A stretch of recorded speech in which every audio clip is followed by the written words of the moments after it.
We now begin session 4, focusing on the rapidly emerging interdisciplinary field of biotechnology in avian systems. This session will explore genomics, microbiome, disease ecology, biosafety, pathogens, and One Health framework connecting wildlife, humans, and ecosystem health. It's my privilege to introduce the chair of this session, Professor Altaf Ahmed Butt from SKUAST-Kashmir University of Agriculture Sciences, our co-chair, Dr. Bilal Habib from the Wildlife Institute of India. The rapporteur of this session is Dr. Ejaz Ahmed Dar from FVSC and Animal Husbandry, SKUAST-Kashmir University of Agriculture Sciences of Science and Technology. Our today's speaker is Dr. Parag Nigam from the Wildlife Institute of India, who is a distinguished scientist working at the interface of wildlife health ecology, conservation biology and disease surveillance. His research emphasizes the interconnectedness of environmental health, animal health and human well-being under the globally important One Health framework. He has contributed extensively towards understanding zoonotic risks, conservation medicine, and ecosystem health approaches. Now he will deliver his invited talk titled One Health Paradigm, Connecting Nature, Health and Shared Future. May I warmly invite Dr. Parag Nigam to the podium. Please, sir.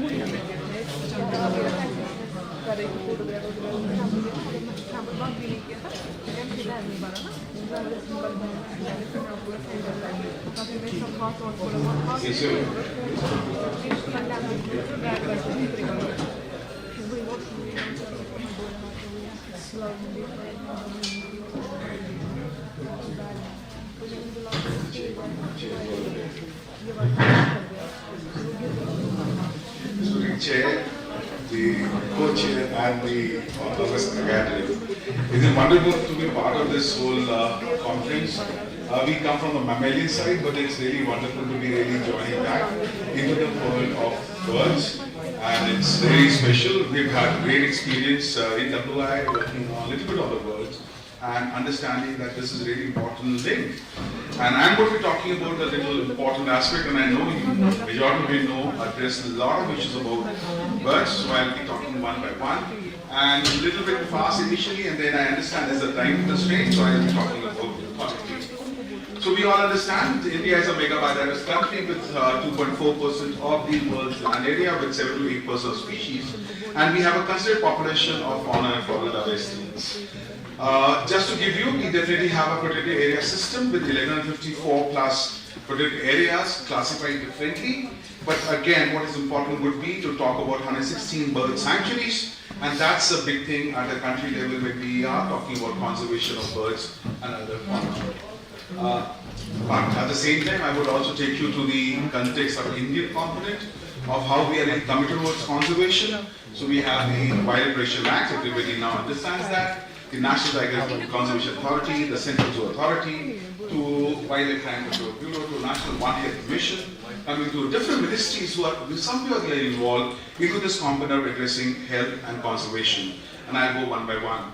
At the same time, we are also coming towards international, our obligations, wherein we are talking about the United Nations global programs, which is looking into protecting the health of human health. We are also having the Sustainable Development Goals, the Paris Agreement, the Stockholm Conventions, protecting planets, you all know about it, the parasitis and the RT targets to UN ecosystem-based restoration components to protect biodiversity. But again, what is important at the present context would be the quadripartite kind of agreement happening between the FAO, the United Nations Environment Program, the World Health Organization, and the WOA. And as a result, now suddenly this has become a very important aspect at both at the national level and at the global level to talk about this issue. So I was only looking into how to really make it very, very important. And as we went through literature to kind of discussions happening in, you feel the birds definitely have a very big role. So this has been discussed. I was really happy the first day itself, introduction was very clear. But yes, definitely I would like to carry my story in a little smoother manner. So saying we definitely have so much of species in the Indian context. You have around 81 species that are endemic and almost 89 there is threatened. across different landscape from Himalayas to Western Ghats to Indo-Gangetic and all this stuff, which is quite general. Definitely, what is important is the trends. We had brief discussion yesterday during the inaugural session and subsequent keynote addresses, saying there are certain species there's an increase and there's a decrease. But then what are factors governing it? And therein I'll come gradually into this topic of saying how health is getting affected on for birds as well as humans. And this whole triad or One Health I'll be talking in detail. It's not a decline here. We have a global decline with 49% of the species are treated currently under decline, with 24% facing extinction, and these are very, very interestingly in that way. Definitely on a health part, birds have a lot of functions to carry on. I've just taken as two major ones. One is a regulating one, and the other one supporting services. So when I talk about the regulating ones, it's the epidemiological defense, wherein you would have the insectivory and the predatory pest control, resulting in a better suppression for the vector-borne diseases. And this is again becoming a big surge to having reduction in chemical pesticides and all. We have a supporting system wherein you have seed dispersal and pollination, resulting in forest regeneration, agriculture, food safety, security, again concerning some way or the other onto the health components. But if you see why this is they are quite a critical sentinels for reservoirs and indicators for ecosystem health. Very clearly saying what do birds do. Definitely they are the major indicator of global health. When we talk about a little bit of change happening in the system, it gets expressed on. And that's the importance coming in. Before the human eyes really get into it, we have other species really speaking about the change which is happening with respect to pollution, to having diseases coming through, the changes in the climate or weather, everything they will be expressing off. So they are definitely environmental bioindicators, you all know about it, and then definitely they provide ecological subsidies. But what is important is the major health concerns. So you all have been talking about these are broader issues I'll be taking in as as I go into. So definitely these are what is important is the migratory birds. And when we talk about wild birds, it's mainly not the resident ones we're talking about. It's only the moving through the landscape. With them is the pathogen transfer with them is the antimicrobial resistance being moved on. So this is a very complex situation which is going on, and as we get, I'll be further elaborating on. They move across continents, but there are two important aspects which I would like to talk about, which is again relevant in the present context, is wildlife trade and disease emergence. The exotics and the pets being taken in. We've had a lot of diseases which are emerging now, and wildlife trade as a market, bird markets. I had served in Meerut, and there we have a beautiful market, and find you name a species of a bird and you get it there. Maybe it's exotic to any invasive, and then what do you do? So these markets are basically a dirty mixing bowl for diseases, wherein every animal, bird is coming from different areas, coming to a center part. There's a genetic assortment moving, shift off, pathogens going on, new pathogens emerging out, and as they are taken by owners, they also carry on infection. On the similar lines would be the wetlands. So I've been frequenting Kashmir for quite some time, and when I see a wetland, it's very, very different. What you dream of a wetland would be very different. Yesterday, Ramani sir showed about the changes which have been there. It's very sudden. It's hardly 15, 20 years. We've got a lot of changes happening. But again, wetlands are quite important for us. But they are on a similar, like I would say, wildlife trade. They are also meeting points wherein you have now a bigger interaction that is with humans. You have animals, you have the environment, and then the bird is definitely a component of that. So these are again very important for us to be talking about wetland health, which goes on without saying. So today I'm going to be talking mainly on the One Health concept of Avian biology operating under the dynamo intersections. This is a model which we all have been reading for the last 30 years. And I would say with Kevin Chauvet talking about in 1964 coming in, and then further talking about One Health, one medicine, things are really going on beyond, and I'll be talking about that again. That's very typically on the migratory pathways, which is very typically animals, everything is moving through, and with them everything moves across. So we'll talk one by one. There's a beautiful paper talking about migratory birds as vector for zoonotic diseases, and that's a beautiful thing, and they say why it's important for you to do a surveillance. A very interesting example for the white stork, moving between Europe and Africa, and there in the highly pathogenic avian influenza virus moving across. And they have been demonstrated they are potential carriers of pathogens. So that's a very strange. But so we have a very different outlook towards avian influenza. Talking about birds do not exhibit much. Wild birds, they carry a lot of influenza viruses. They have, and they would be having different strains which are they carrying. The challenge is when they interact with the, our poultry, therein the disease are happening, new viruses coming out, therein you have a combination which is getting into humans, and then the human transmission happens. So avian influenza is a very interesting example that everybody has heard about and everybody has known about. For a birder, this is important. We all are very comfortable with COVID and coronas, but with avian influenza, still it's quite lacking. Information is still very limited because they don't express, the birds don't express very well. The diagnostic system is not very strong, and it's very highly specialized work. So those are challenges which come into it. So I'll just come on to it one by one. When we talk about avian influenza, so they are also addressing, when you talk about health, our food safety, our food security, everything is challenged on here. And the biggest challenge is that avian influenza, it was saying avian, saying very specific to avians, it's just now the spillover into other mammalian species. And within the country last year, you have different non-poultry also getting avian influenza outbreaks. So this is the challenge of how do we say the move, it was initially only the canine distemper moving from Serengeti lions, where they had caused major mortalities, from a canid to a fillet. Now we have a very good example wherein this disease, which was primarily taken as the misnomer, I would say now, as avian influenza, it's not just limited to avians, it is beyond and then to humans also. So this is a big challenge coming in. Definitely, it's very important that our food system has to protect it, so you need to have a very comprehensive program. The government of India also reacts to it or says we have to be very strong, we have action plan against avian influenza which has to be really addressed. And this one component disease really encompasses the triads, the components of One Health, wherein you need to address everything from environment to human health to animal health, and when I say animal, the birds are part of that.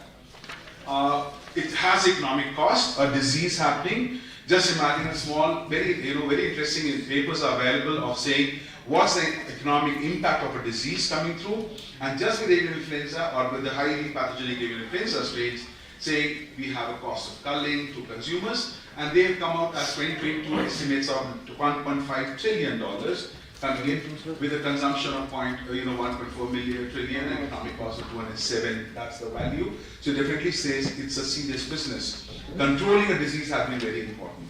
So I took an Indian example of Kerala, which is very interestingly, they had outbreak in 2014, and this is one paper which talks about, at a national level, we say it's a substantial amount of investment, but there are 3-4 states who have really worked the economic components of how diseases can really relate to. So in Kutanad and Kerala, they had an outbreak, and where it really costed, the costs were ranging from US dollars 453 to 11,963 per duck farm. They say it's not just the birds and the animals or humans, you have the tourism industry getting affected on.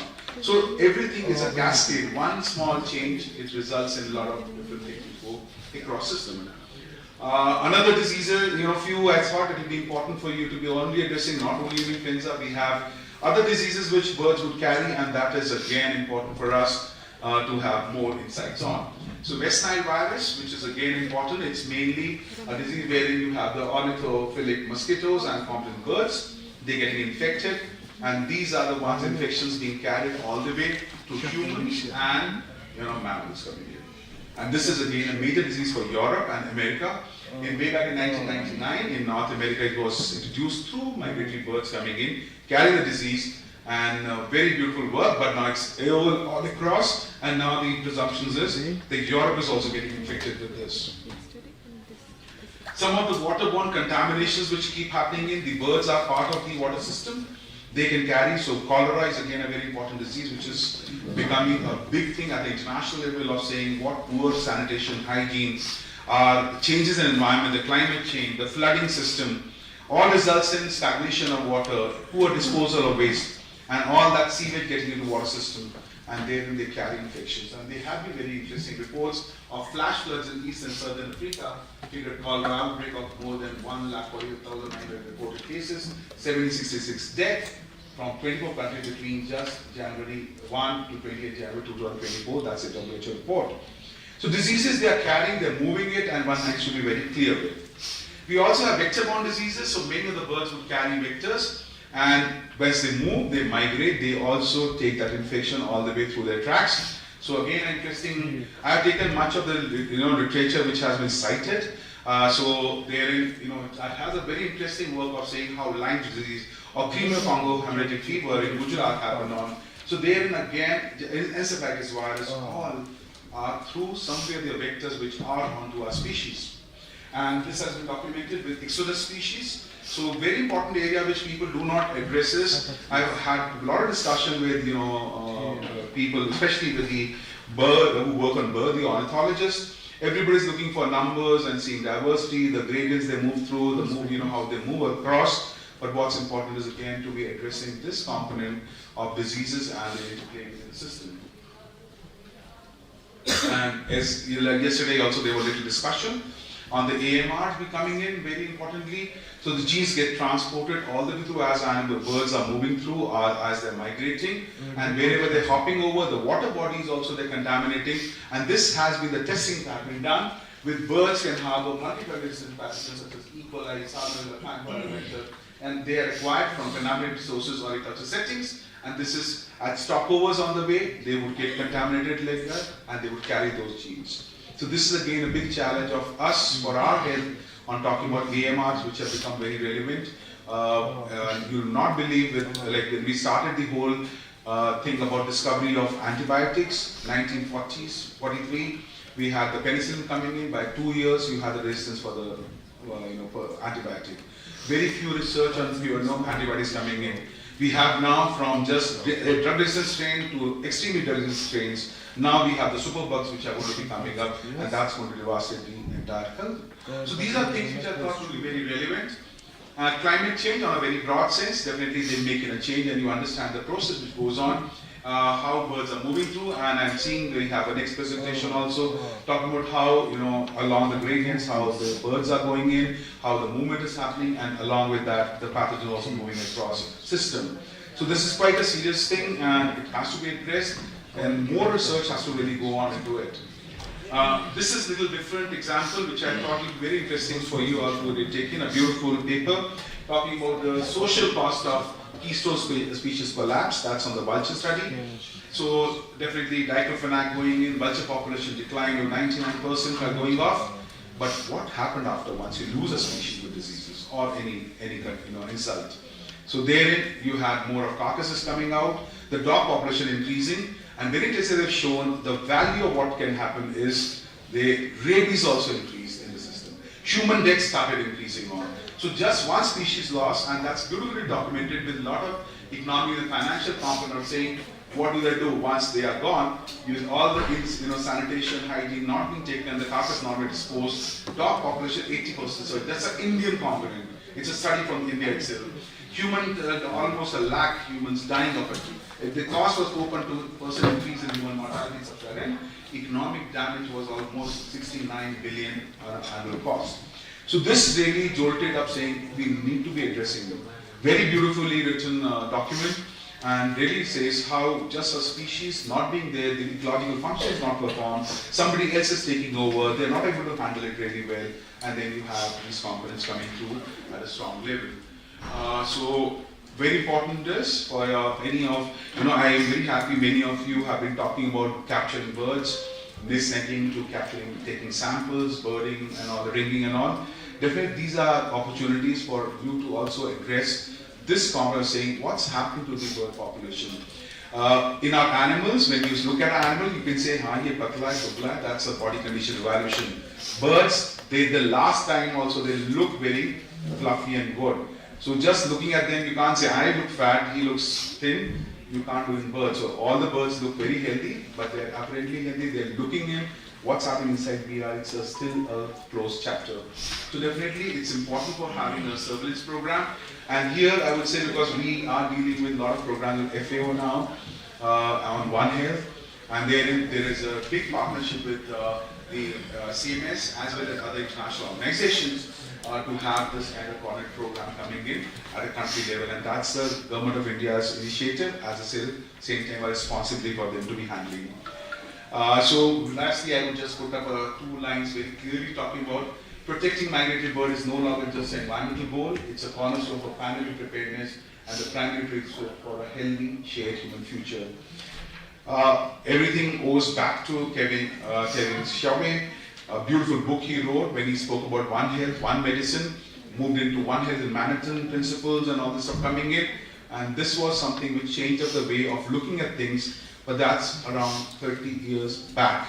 And we are still talking about One Health, but it's very difficult to be addressing or demonstrating the way we can definitely be doing it. So with this, I would close up now. It's a little fast, I understand. I was told that there's a very limited time, so I thought I should at least flag up the issues which are important for you to be taking back. And definitely acknowledge our Ministry of Environment and Forests, Department of Wildlife Protection, especially JNK, the SKUAST-Kashmir University, and definitely the Association of Avian Biologists of India. And thank you so much for giving us this opportunity to be part of it. We understand we are not purely into birding, but then definitely it's a very important area, and it was really a pleasure to be part of it. Thank you so much.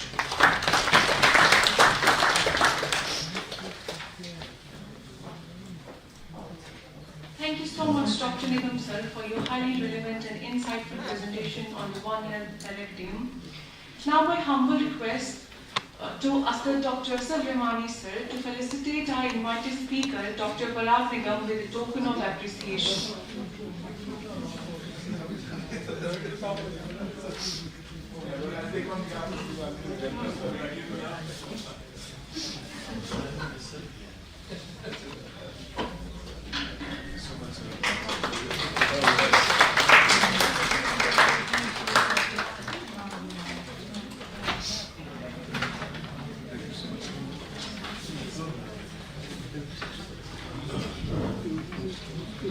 Our next speaker, Dr. Farah Ishtiaq, Principal Scientist at DIH's Bangalore, a disease ecologist with over 20 years of global experience and a pioneer in the wastewater-based epidemiology and One Health. She has been featured among India's 75 women trailblazers of science, and today she will speak on environmental surveillance of avian influenza, developing an early warning system. May I request Dr. Farah Ishtiaq to kindly address the gathering. Please, ma'am.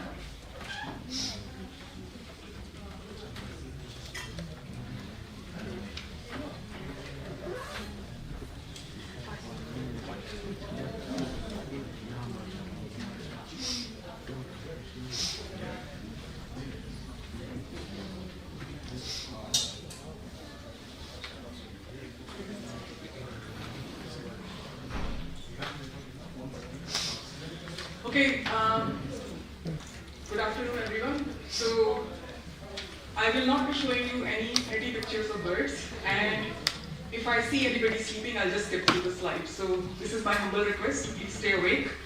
There's a reason I really wanted to come and talk about this work, because I feel there's a huge room for collaboration, and also to people think about, there are other ways to think about birds, their conservation, and actually disease ecology is one of the things which plays an immense role, where it's an area which we are not looking into to the extent where we should. So Dr. Parag Nigam actually mentioned it briefly about the whole surveillance aspect and all the health part, and also how birds are going through such a decline and they carry so many diseases. But I will show you some of the data. Some of the slides are data heavy, but I will start with some of the examples from human diseases first, because a lot of zoonotic diseases, which we call them as zoonotic, which we have spilled over to humans from the wild animals, we all have lived through one. And you know what I'm talking about. So, why is this? Oh, sorry. There. Okay. But before I go ahead, I just want to say briefly, I work for Tata Institute for Genetics and Society. It's a pretty relatively new institute, which not many of you might have heard of. We are literally 7 years old. It's purely funded through Tata Trust money. And our main goal is to do science for society. But that doesn't mean you're not working for humans or for the other wild animals, but anything that affects human and the environment. And I'm very pleased to say we also have a department for environmental surveillance and disease ecology, which I lead. And I think this was the greatest step and one of the conditions which I had when I started working there, that this is something we must tackle on. And you can see there are other areas also that we work in. Now, just now we just mentioned that surveillance is a very foundational and fundamental thing one can do for your society and for your environment. And when you look at this graph over here, you can see that on the x-axis that a lot of time when you have a pathogen spillover, which has already happened in humans, that's the stage people start actually worrying about a disease. That amplification, the red bound which you're seeing. But actually, if you're going back in time where animals and other environment are interacting, actually that's the stage one should be looking at. So our approach is kind of very reactive. We are not thinking about how spillover might be happening because there are n number of reasons which I have listed there. Could be land use change, climate is also one mentioned, but also people are degrading a lot of habitat, and also you said just about captivity birds or animals people are keeping. So what we are saying that you have to have a tool which doesn't involve a lot of money, and I'll show you why, which can be used for a very widespread and large scale surveillance. And environmental surveillance is one of the things which I think is a fantastic One Health tool which one can do. So what One Health actually is described is just not just about your health or humans, but it also looking into whole environment and how people are interacted or with the animals in that. So how does actually the environmental surveillance work, which also loosely people talk about wastewater epidemiology, as just was mentioned, but I'm just going to bring it into environmental surveillance for the understanding of this room. So imagine you have a COVID-like symptom and you may not be having, and even before you go to the doctor, actually you start to shed the virus. This happens across a lot of host systems. And it happens for bats as well, it also happens for a lot of birds as well. They shed the virus even without having any symptoms. If you are very sick, you probably may not move for a long distance. So if you imagine if you have a system, you're collecting these samples, I'll tell you where, because soon after lunch I don't want to talk about sewage and poop, but that's what it will be. You have actually data going through this sewage system, which has data all the pathogen both from symptomatic as well as from non-asymptomatic people. So imagine if I am doing a very regular and consistent surveillance from the beginning and I have these sites in place, I'll be catching this signal even before people are actually reporting in the hospital. Because by the time you get the clinical surveillance and the data in your hand, I would already know that there are people who are getting infected and they're shedding the virus. This is the principle, it actually works. The only thing it relies on, you must be surveying this on consistently on a regular basis in some of these sites. And we have had as early as 10 days to 15 days signal, and I'll show you how that works. So in the case of COVID, when the whole country had a very we all went for lockdown and everything, you had no idea how this pandemic will pan out. We actually started the COVID surveillance for the whole Bangalore, which is a 14 million city. We actually went ahead, worked with the sewage department, with the municipal corporation to understand what is the catchment area of all these sewage treatment plants. Now this may seem like a very mundane thing to do, but this is the crux of the thing. If you know the signal in the wastewater is increasing for a given virus, you can actually go back to those areas and say, you need to increase the vaccination, or you need to have more controlled lockdown in those areas. So this is the principle it works on. So we have been surveying this for SARS-CoV-2, and we have a fantastic system where I can tell you, how the signal is going in the real time, because it needs to be done real time. So you collect the data today, somebody will bring it into the lab and you analyze it, and by next morning you know whether the signal is going enough, because this is all quantitative. So the idea was not to just to keep it to COVID, you should expand it to other pathogens, other zoonotic pathogens or anything, cholera. You can have measles or any vaccine preventable, even HPV, which a lot of women get, cervical cancer, we can even detect those. But today I'm going to keep it only to avian influenza. So the idea was to have an evidence-based policy system which one can use. So you can actually normalize the data based on the catchment size, the flow rate, so it is very comparable. You can quantify it, so it's not just presence and absence. You will know whether the signal is going up or going down. And we know how the RNA, from the COVID shifts, so we can also estimate the number of people. We know the data is so poor. I bet none of you ever had a testing in the last 3 years for COVID, but I can tell you at a given time how many people might be infected for that. And then finally the sequencing, the genomics, which tells you if you have a very high signal, what could be the variant which might be driving it. So this is how something looks like. If you have a good clinical data, you correlate it, it gives you a very strong signal and tells you, are you ahead or behind it. So in terms of COVID, we went through so many waves, and we could tell anywhere between 7 days to 15 days that we have an advance warning for a given signal. So on the top it shows you all the waves, and in below, whenever there is no testing, you don't get a very good signal, but only in correlation because there is no testing going on. But during the wave time, they actually have a knee-jerk reaction and they start to test the humans because there is a likelihood of a new variant. So this is how it works. It also tells you what variants, as I said, and I won't go through this pipeline in the interest of time. But, so for example, if you have a high wave going on, so for example, look at this wave, it correlates with all the orange variant, which is BA2.10. You can actually tell which variant is actually deriving that signal in your data. And the top thing on this over here, it tells you this is all the clinical data where you do not have any testing, but look at the wastewater or the environmental data, which continue to give you very strong signal, and you can tell. Now this is the story of the COVID, which something came from somewhere else, from bats, from spill over to humans, and we are still lived through. Government used this data, they made decisions in real time. This is something not fabricating. This is something we did today and we shared with them like tomorrow morning, and they used it. My question is, if you have this kind of information for something like, say, avian influenza, why not it can be used and we can have sites which should be monitored on a regular basis. So now wastewater surveillance, like for example, polio has been eradicated in the country, not just because of the vaccination. You combine it with something like that, where where the wild polio virus exists or not. Now going back to this, the whole idea of that, how you should be using, you can use it for, say, surveillance purposes, for finding the nature, natural history and ecology for a pathogen, but also to understand how it can be eradicated. Now in case of vaccine preventable diseases, as you know that these are some of the lists which is based on the WHO and other members. You can see high-fat avian influenza is one of them.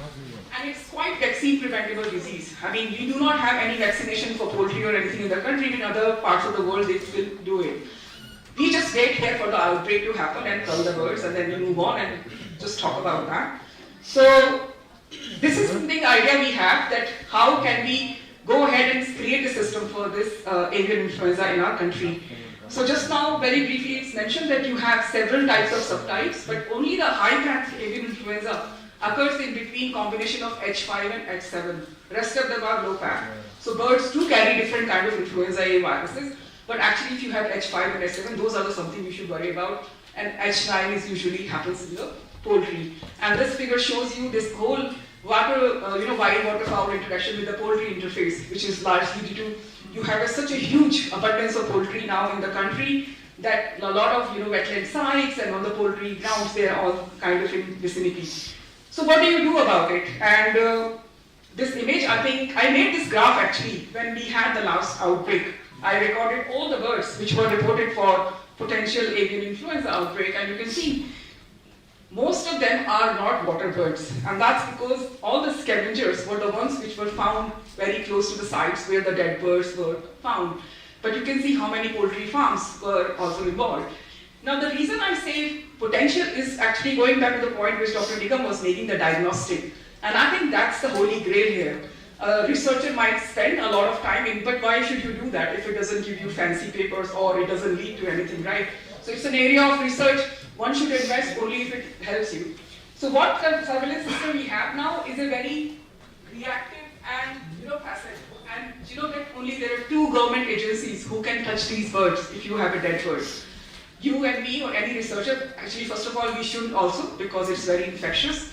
But also there are no measures, and by the time they collect the dead bird, they take it to a lab in Bhopal or somewhere else. It's too late, and RNA viruses are very degradable because of the high temperature and all. So you need ways and methods, where you can find them in real time. And this is where this environmental surveillance we think will play a role. And people like us, when I say us, Steve here in this room, and it doesn't require a very fancy lab. You collect the sample and you can do and screen for these different viruses. So what we are doing is this something which Dr. Nigam again mentioned, that migratory birds are bringing the virus. I wanted to show you this figure, which actually is, most of the data is from World Organization for Animal Health. What it shows in the last 20 years or so, since we had the avian influenza hypan outbreak in the country, 2006 was the first outbreak we had. You can see all the red dots are the ones where the outbreaks have happened in the time when you have migratory birds in the country, right? You can see the graph from January to April, and then after, November and December. But the one all in the blue, these are not the time when you have migratory birds in the country. These are all poultry-associated outbreaks. And what this tells you that there is high-path avian influenza, which has become quite incipient. So these are all very incipient outbreaks, which means the circulation is already happening in the country, which will get reported because it's a notifiable disease. But by the time you find out, it's probably too late. Or you will hear in the newspaper, oh, so-and-so farm, had an outbreak and so many birds were culled. So now, what we are saying is that imagine a system where you have good protocols and you have a network of these sites based on these last 20 years of data, both for the wild birds, hotspot, but also from the poultry farms where these outbreaks have happened. And you have a consistent surveillance for this, environmental surveillance for the avian influenza, for all kinds of different types, but definitely for H5 and H7.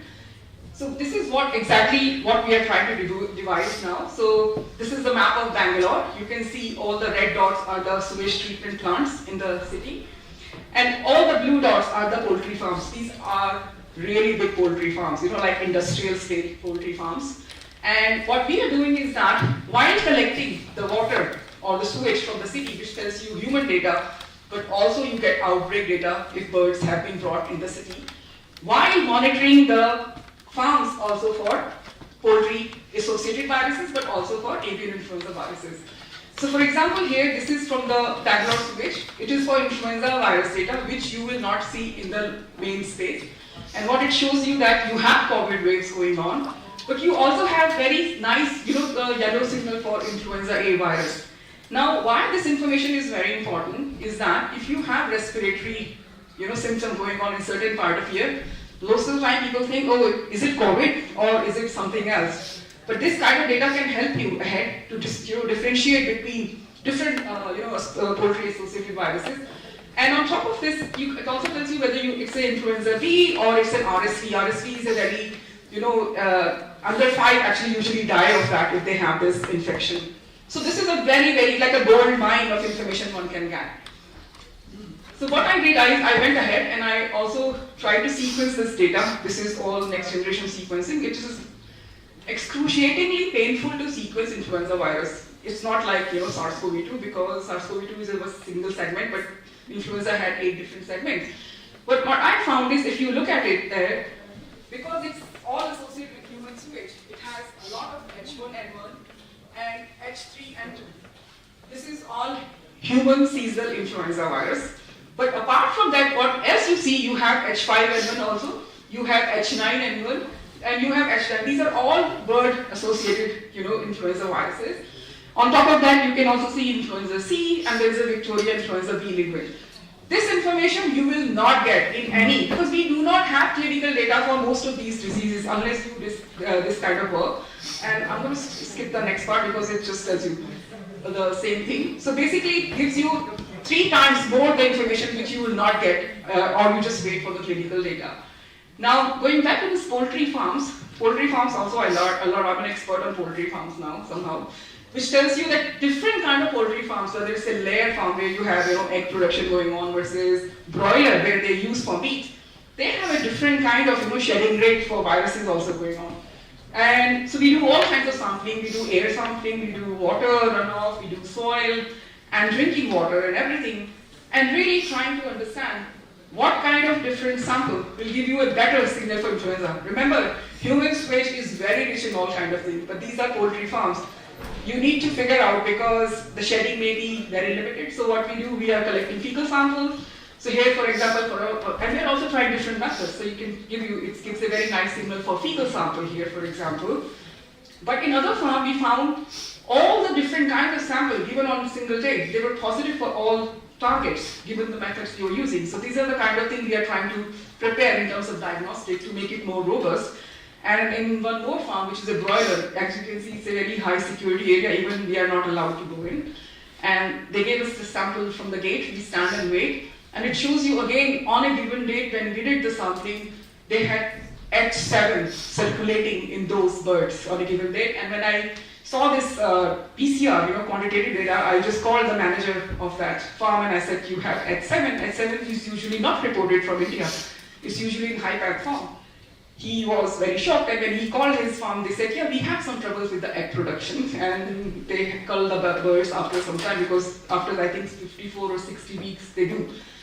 So the point of the crux of the matter here is that all I'm just saying that while we're doing all your kinds of hard work, monitoring birds, I think about the system where one can have these kind of sites where you can do this kind of work and get some information on different diseases. May not be just even influenza, but other things, which you do not have to do a lot of work. You just have to collect samples in regular places and analyze them for different kinds of viruses.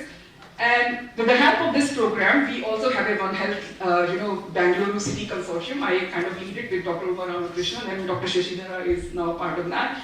And the only idea is that if you want to change the face of your city, you need to have One Health thing. It's not to do with animal and human. It's about people from different, expertise who come together and solve a problem and how they can make a urbanized city like Bangalore as a One Health city. And we also have very robust protocols. This is the whole consortium and different partner organizations who are part, and it's all steered by the Bangalore Municipal Corporation Commissioner, who actually has different committees who work towards it. And just towards the end, and I'll leave some time for questions if there is.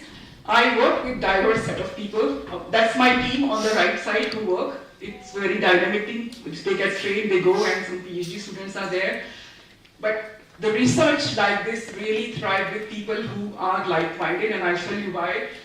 You will think getting a bird permission list netting is different. Sewage is the most controversial thing in the world.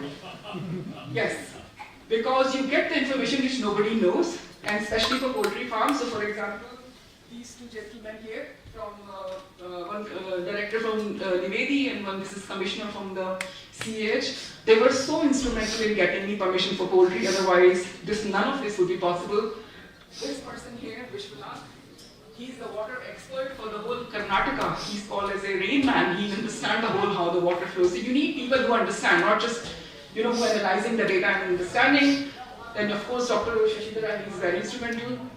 I work with the Bangalore Science and Technology Cluster, and this is the commissioner, who are very, Karnataka is such a lovely place to work. There are so many like-minded people.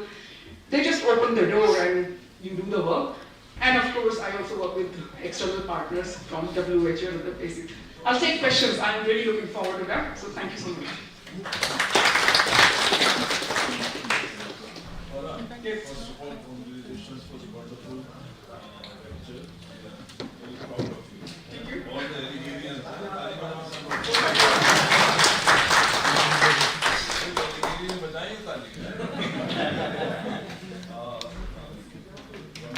But I would like to ask you that in Canada, there is a direct interaction of the domesticated Rice fields, yes. Rice fields. Yes. Where during the day the domestic ducks are foraging on the rice field, and during the night migratory birds come. So have you Yes, I tell you this, yeah. So, seen this correlation or no, so Nivedi actually is the agency who wants to work there. Once we have these very good protocols available, we will work with them. But Kerala is very good state, but they are very political as well, I must say that. So, all of these take time, stages, but I think it will get there. That's the answer. But yeah, it's in our radar, it will happen. Yeah. that is the only place where Yes, there is yes. a direct interaction between Yeah. wild birds and Yeah. Yeah, they have. Generally, there's Yeah. not necessarily surgery. Yeah. Yeah, okay. Yeah, so for this avian influenza, is there like a way that, let's say, a farmer can engage with you, or do you have kits that they can, is there something in the pipeline? Yeah, they can so test? I'll tell you. So the way the whole this poultry farming system work is, so I'm working with, so for example, Venkies who have huge farms. Each farm has something like 2.5 lakh birds or something like that. They also have their fantastic labs and they test their birds for different poultry associated viruses. They vaccinate them also very heavily and all that kind of stuff.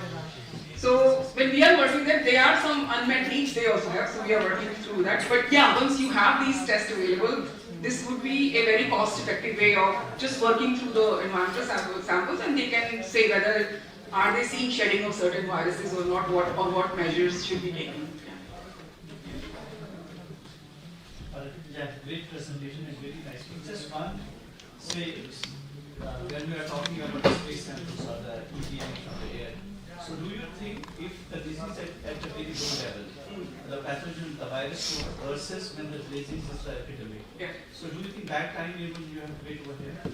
That's a very good question. So yeah, I would say that. So for example, yes. So this is why when we develop these protocols, we use very specific standards. So we try to go as low as possible. So if it's below the level of detection, we will not say the disease is not there, but it's not detectable. But that's also a sign that it's not to worry about. But the moment the signal pops up, which means there are enough individuals which are shedding the virus, this is why one has to do in a consistent way. Not like I went last month, I should leave, now it has negative and just go after 2 months, like that. It will not work that way. Yeah. So that consistency is very important.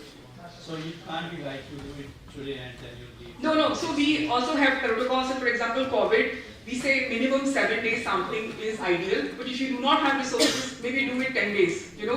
For something like avian influenza, just for developing protocol, we are going twice a month for each of those farms. But then when we write the protocol, we say, you are testing your birds every month, maybe you can do it, depending on what kind of threat they are perceiving.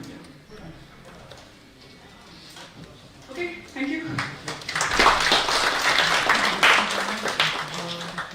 Thank you so much, ma'am, for insightful presentation and keeping audience engaged throughout. Now my humble request to Dr. Parag Nigam sir to felicitate our invited speaker, Dr. Farah Ishtiaq ma'am, with a token of appreciation.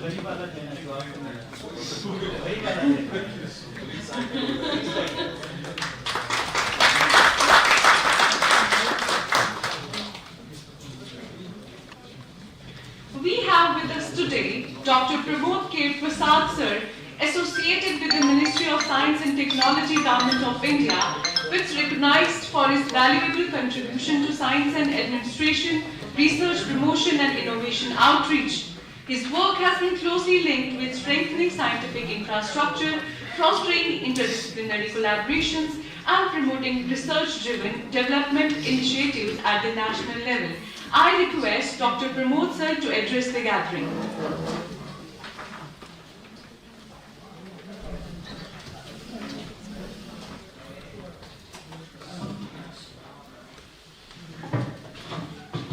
Okay, wish you all a very good afternoon.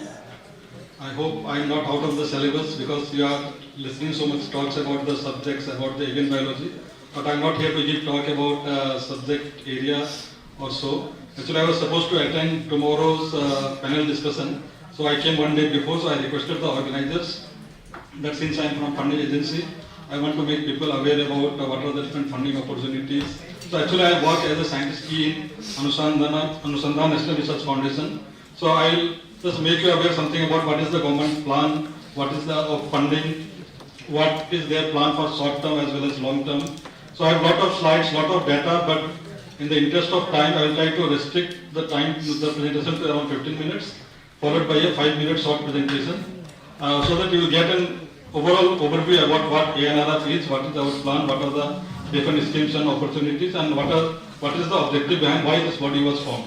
When already there are so many ministries and departments are there, what was the need of forming an Anusandhan National Research Foundation. So first 15 minutes I will go through some slides. I will not go into the details of those, so you can go through the slides and the details in our website, and then followed by 5 minutes video about it. So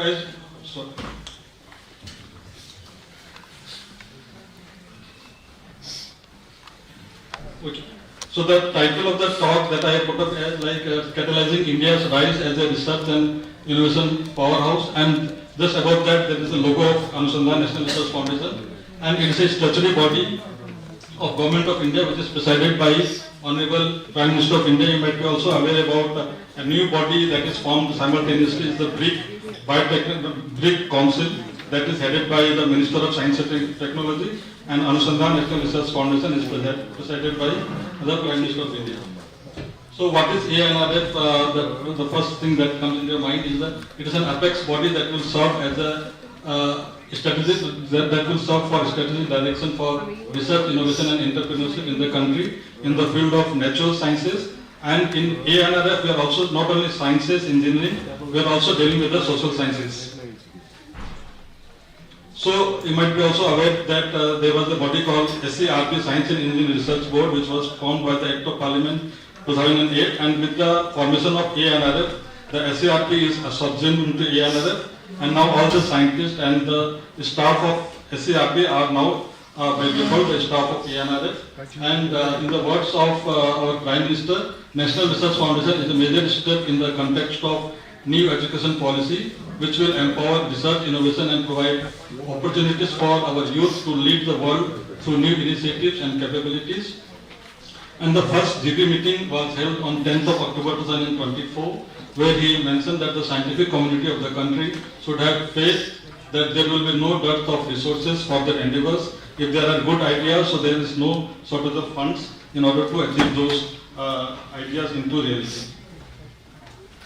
So the genesis of ANRF is from new education policy. When new education policy NEP 2020 was formed, the formation of a body like ANRF was already mentioned there. So it has its origin from National Education Policy, and with the Act of Parliament it was notified in the year 2023 on 5th of February. So we have already completed 2 years of ANRF in February this year.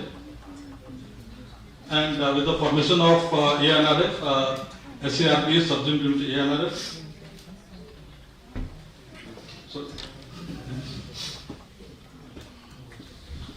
So this slide shows that what was the origin or what was the basis for formation of such a body. Like R&D growth story of India was seen for last 10 years in different fields, where we were 2014 and where we came to 2023, like a global innovation index, gross expenditure on R&D, publication profile, then number of PhDs produced, then what are the patents granted, what are the different number of startups that were 10 years back.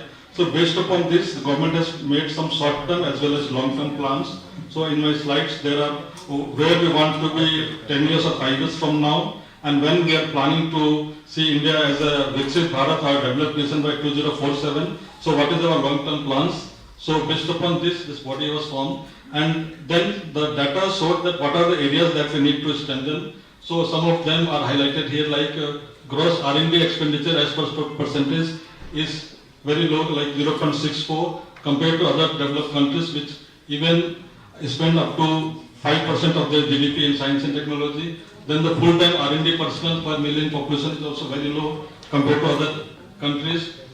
And if you see the overall trend of R&D expenditure by private sector, that is very low. In India, only 36.4. So compared to like South Korea and all, they are spending 79.1 or so in the private sector involvement in the field of science and technology. So these were some of the things that were taken care while forming this body. And then in the words of our PM, that over 95% of our students go to state university and colleges. So we need to develop a strong ecosystem, must be developed in these universities and colleges. So there are many schemes and programs that will take care of developing research ecosystem in the universities and college or at the academic setup.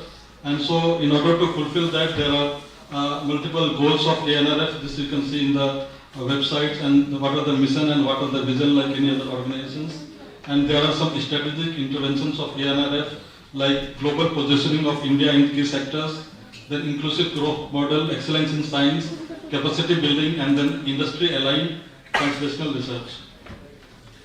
So then if you see that what are the different long-term goals, like for 2047, 35 plus jump in the global innovation index, then 5 times growth in R&D spend investment, then about 17 times growth in the to include some entities in the globally listed institutes, and about 40 times growth in the number of jobs created by startup. So these are the long-term goals of the government, which is kept in mind while developing this body, and then for keeping this in mind, what are the policies and programs are being launched. They are being launched and initiated keeping this in mind as a long-term target.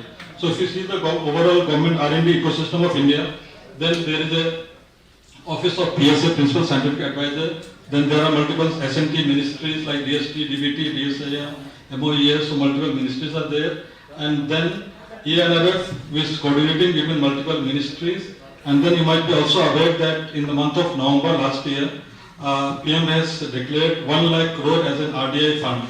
So under it is controlled by ENRF, but it's a totally parallel setup where research, development, university, 1 lakh crore fund is allocated for that. So that will be in the form of loans to the industry, private and startups. So it is not for the academic institute or research labs. And grants will be given through ENRF, and ENRF budget is 50,000 crores for 5 years.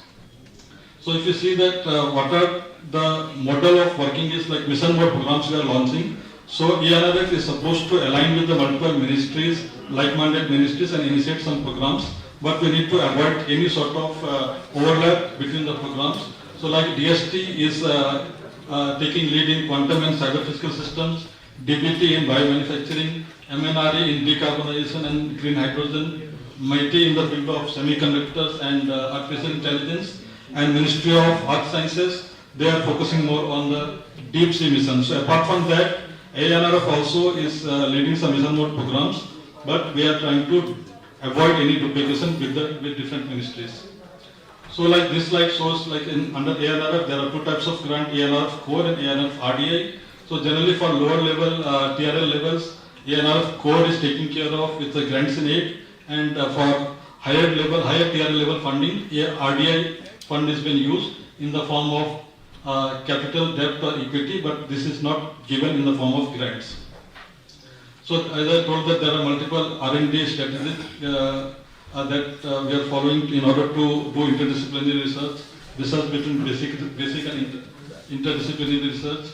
Then we have launched some mission mode programs. In mission mode programs, so it is multi-institutional, multi-PI related projects where call is given by ANRF based upon the areas identified.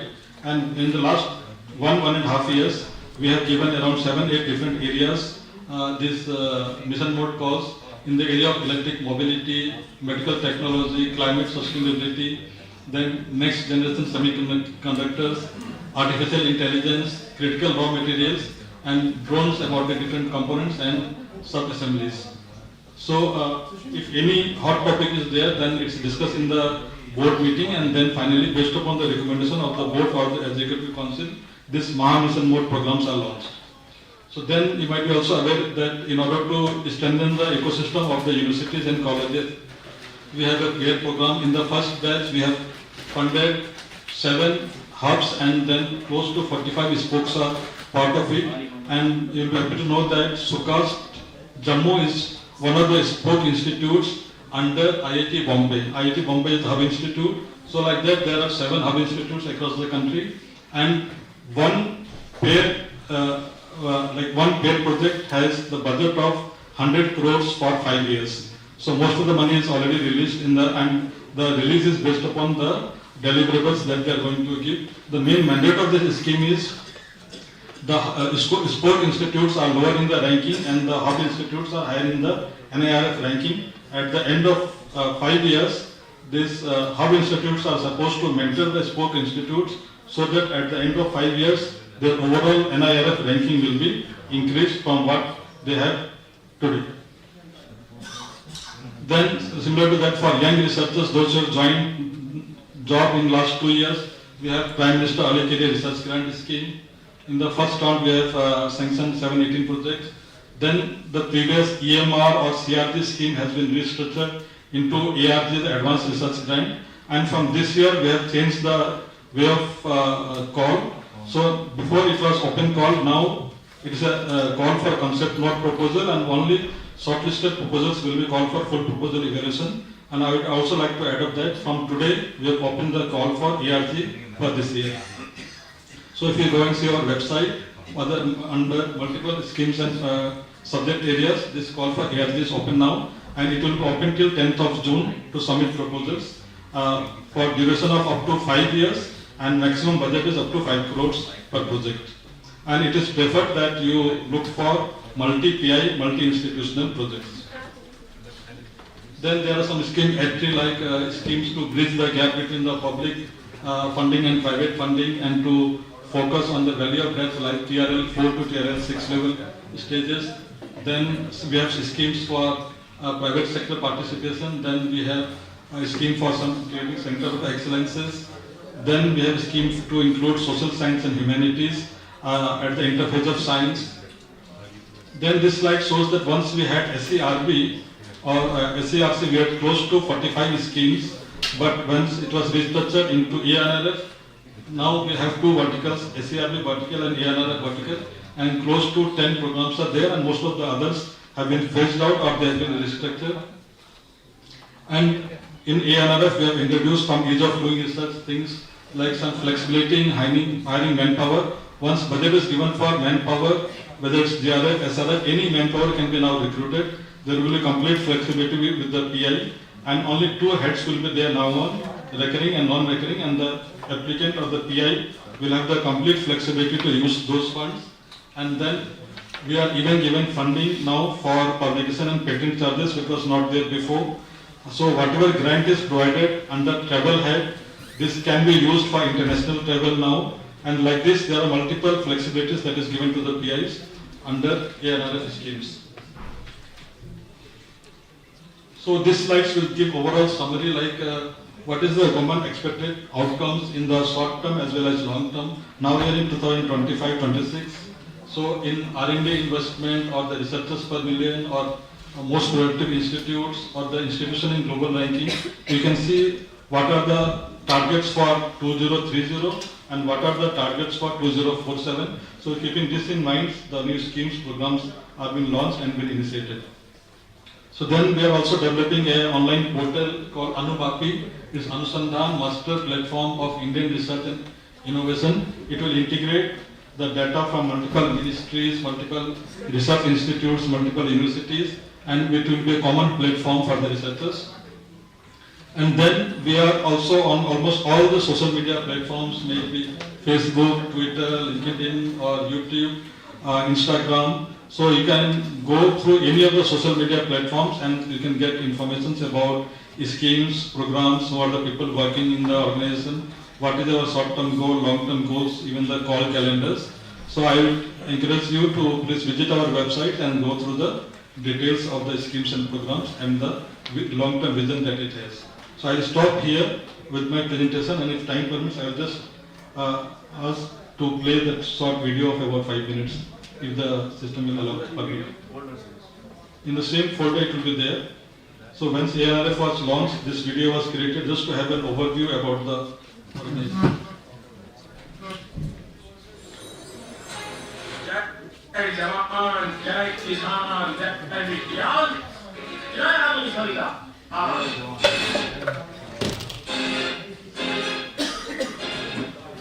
Research to any level.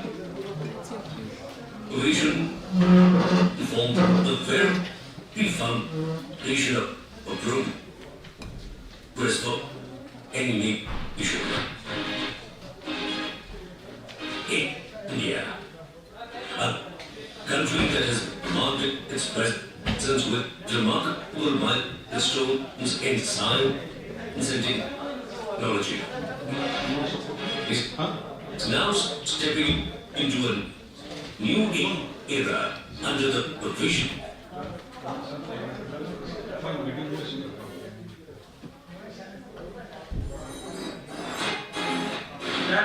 Hey, Jawan, Jai Kisan, Jai Vijan, Jai Amisharila.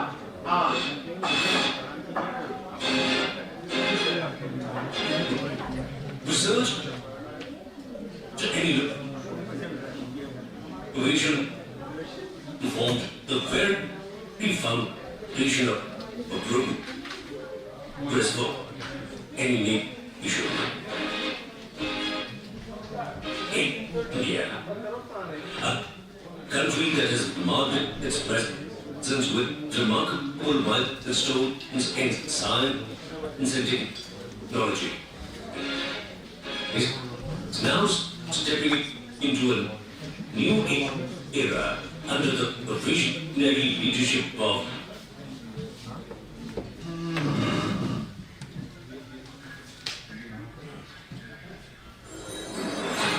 Jai Jawan, Jai Kisan, Jai Vigyan, Jai Anusandhan. research and innovation form the very foundation of progress for any nation. India, a country that has marked its presence with remarkable milestones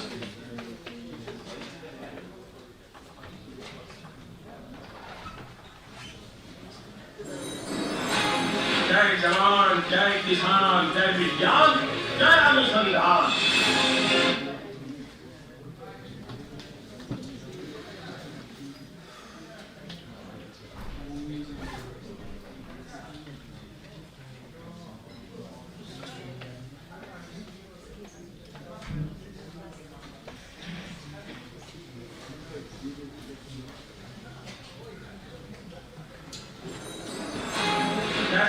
Jai Jawan, Jai Kisan, Jai Vigyan, Jai Anusandhan.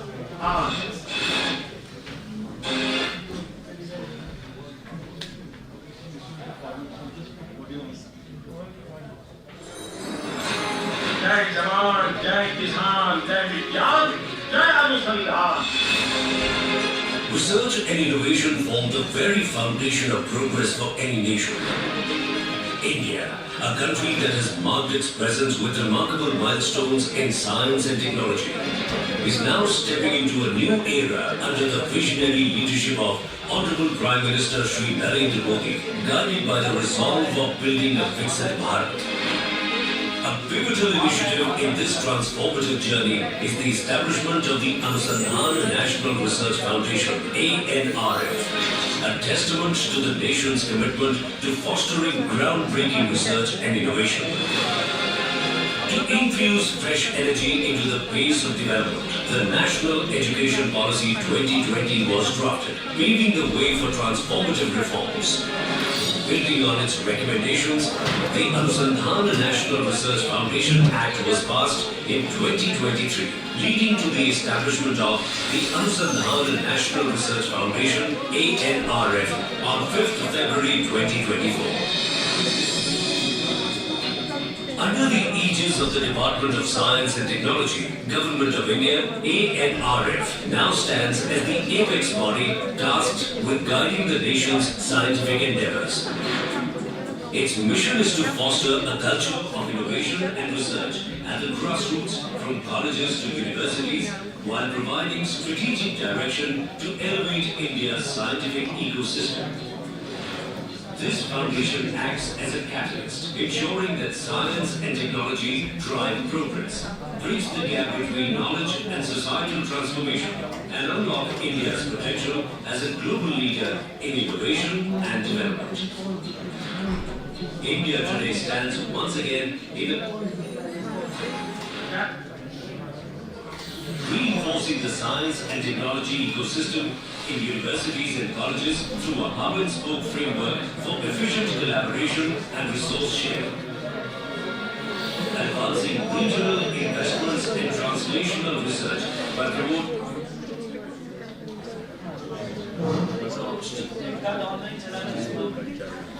I will stop this and then I will try to download from the portal and then live video in different format, and if time permits, we will play tomorrow. Okay, thank you so much.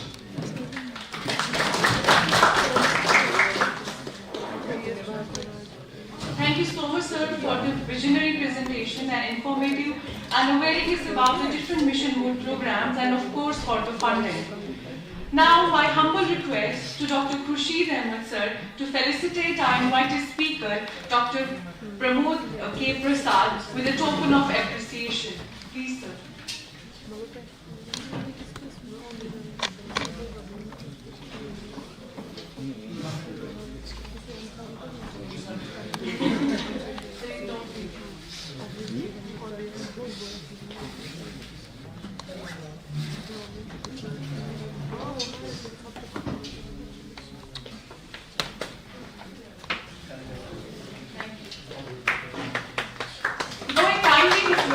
Dr. Bilal Habib sir, Dr. Yaz Ahmed sir and Dr. Taqir Bashir sir to proceed with the presentations of session 4 of the day 2. Please sir, over to you. Thank you, Dr. Imam. So with the permission of the chair, we'd like to start oral presentation. Our first speaker is Vibha Yadav. She will be talking about seasonal changes in physiology, hormones, and flight muscles in migratory swans. No. Vibha. Okay. So the next speaker is Vinay KL. His talk is on global disparities in avian genomic resources, spatial, taxonomic, and temporal gaps across the global south. Thank you everyone. I'm Vinay. I'm a graduate student at Louisiana State University. Graduate student at Louisiana State University. Today I'm talking about are we doing enough genomic resources where actual diversity is. So to give you guys to orient, so this is a global biodiversity index, a map where you can see the orange and yellow are the higher species diversity places, and most of them are situated in tropics. And if you zoom in further, these are the global biodiversity hotspots, whereas orange is the one that is situated in global south, and the black ones are in the global north. And as you can see, closer to 80% of the global biodiversity hotspots are in global south. Speaking of global south, what is global south and global north? These are typically geopolitical and socio-economic segregation between the developed economies and developing economies. As you can see in the blue, which are developed economies, and then while the red is developing economies. And most of the biodiversity hotspot and biodiversity richness are found in global south.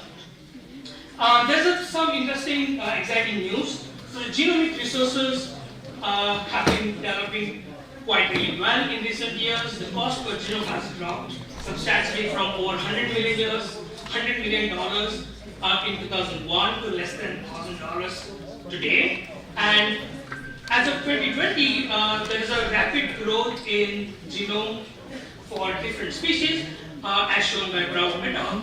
When we put together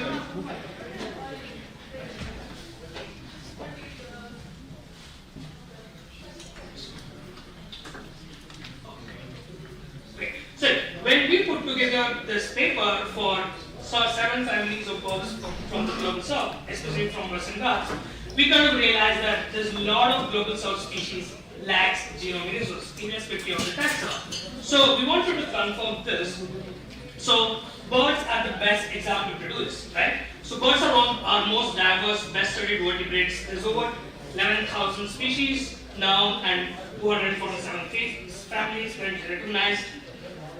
And to orient a little bit about the timeline, so the first coordinated avian genomes was done in 2012, that was for zebrafinch along with the chicken, and then in 2014 all orders of birds were represented as a draft genome. 2020, B10Ks published their first phase data, which resulted in close to 500 genomes in 2021, which marks the key milestones in avian genomics, and we are doing this in 2026. We're trying to understand, are we generating enough genomic resources where the actual diversity lies? So we have three main questions, which is essentially where are the current avian genomic diversity are distributed, which families are represented best, and is there a taxonomic skew, and has the coverage been changed since 2021, because the number of genomes has been quadrupled since then.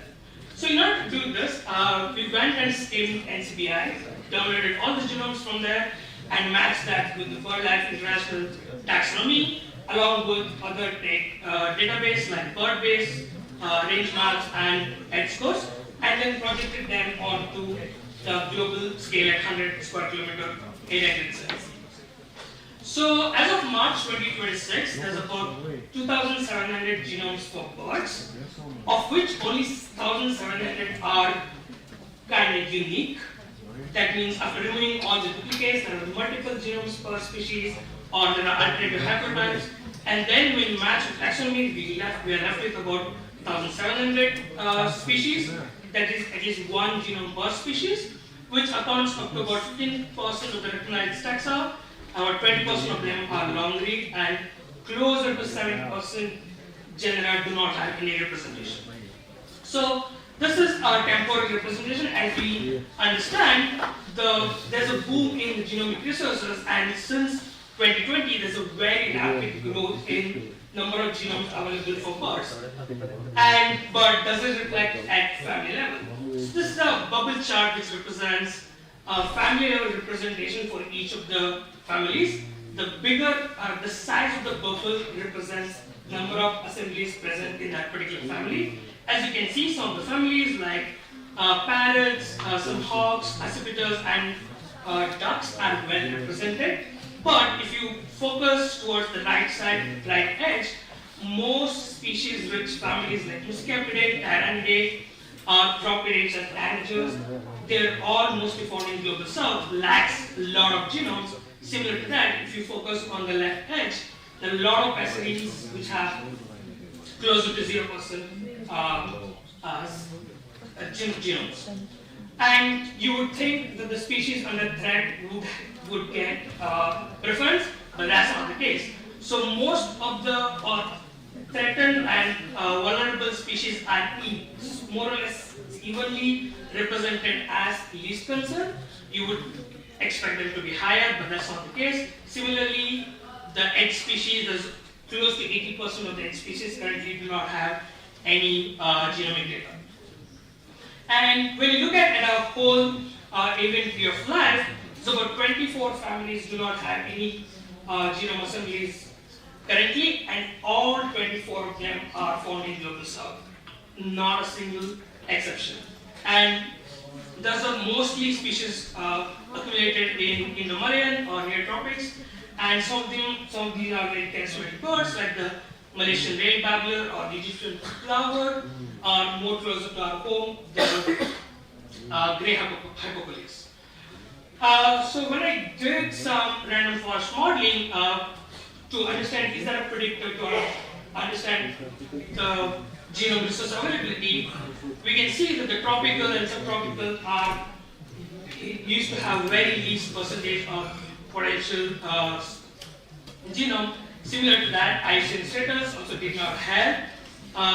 Where in terms of habitat, it's all mixed. There's because there's a few concentrated projects on certain types of habitat birds, it's all skewed. But irrespective of that, the latitudinal zone, which is tropical and subtropical, where most of the global south is, the genome doesn't exist. And this is where it gets very interesting. So, like I said, in 2021, when we had 500 genomes as the first cutoff as a milestone, this is how the proportional genome looks like before 2021. It's represent about 450 species and about 500 whole genomes. And come to 2021 to 2026, number of genomes available has quadrupled. As you can see, most of them have gone to global north. So here, the more yellower species means a high proportion of species in that region has genome. So this is really stark and interesting. So this means, but why does this gap exist, right? So where the diversity is, you would expect to have higher genomic resources. But as you can see, this gap probably exists because of the infrastructure concentration. Most of the sequencing facility and the bioinformatics facilities are concentrated in global north simply by the fact that they have access to them. And similar to domestic funding asymmetry, where global north can afford to fund a lot of projects compared to global south. And up to some extent, this also has colonial museum legacy and parachute science, where a lot of the global south and the tropic samples were collected and stored in the museums in global north. So to conclude, most of the avian genomic researchers are concentrated in global north. There's a strong skew towards global north, and all the families which exist does not have any representation in terms of whole genomes are all from global south. And post 2021, there's a stark increase in the species, but the increase does not reflect the current diversity. I think we should start prioritizing species from the global south to have more representation in the global data sets. Thank you.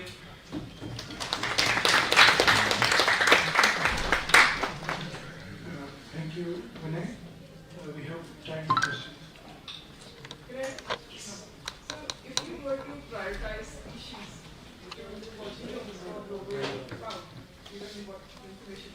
how would you prioritize species which are selected?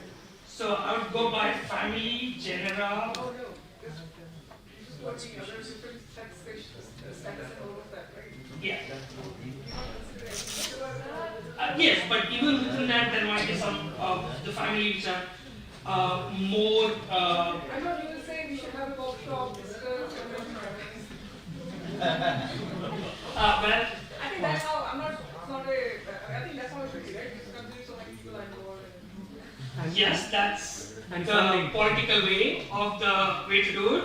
But if I were to choose a species, We have days of workshops to select the pathogen, how to prioritize. So to make it more, otherwise somebody will write a paper for India that researchers are not sequencing genomes without consulting everything. But the present bias which is there, any specific reason for the selection of the species? it's mostly with the what people are interested in doing. I think two reasons. The GDP plus are these related to one hand? Because most of the species which are the genomes are one hand specific species and which are prioritized by the people, and other thing is the GDP of the countries. Yeah, so the funding GDP is one of the key factor in how people pursue. Like for example, there are now 8 different species, all of them are from global north, mostly from US and Europe, has pan-genome graphs, which is like closer to 30 long-read species, individuals per species, which I think is more to do with the GDP rather than the interest of we want to have more species and genomes. Are there any examples of species that are, very clearly missing that you think are important for, let's say, conservation or? In India, Yeah. forest audit to begin with does not have an assembly. Conservation wise,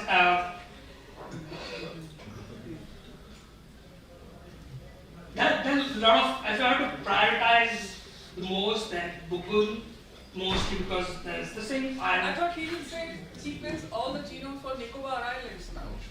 If I remember, 80%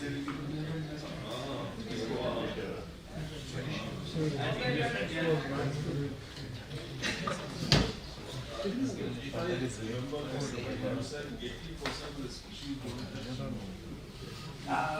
This is currently 15, 75. and the genome of 80% is sequencing. But those species will have genome. Yeah. We don't have the sequence. We don't have the sequence. That's it. Thank you.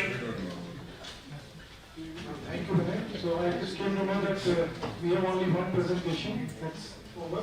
So we directly conclude the session. This the chair has.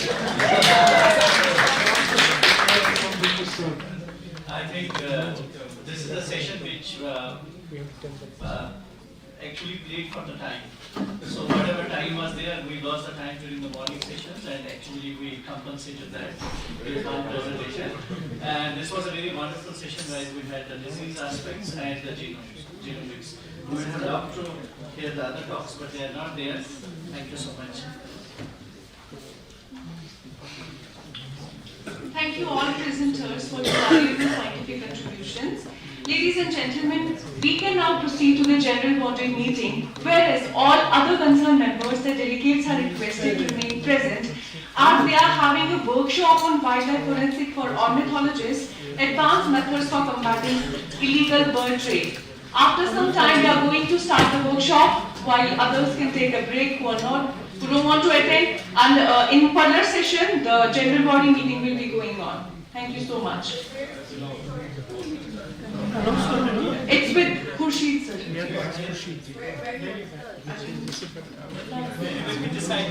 No, actually, I have not been aware about the venue. So please.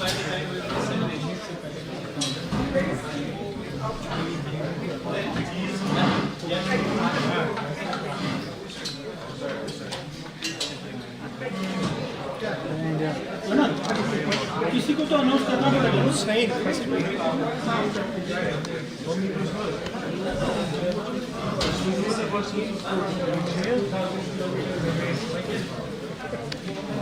Thank you.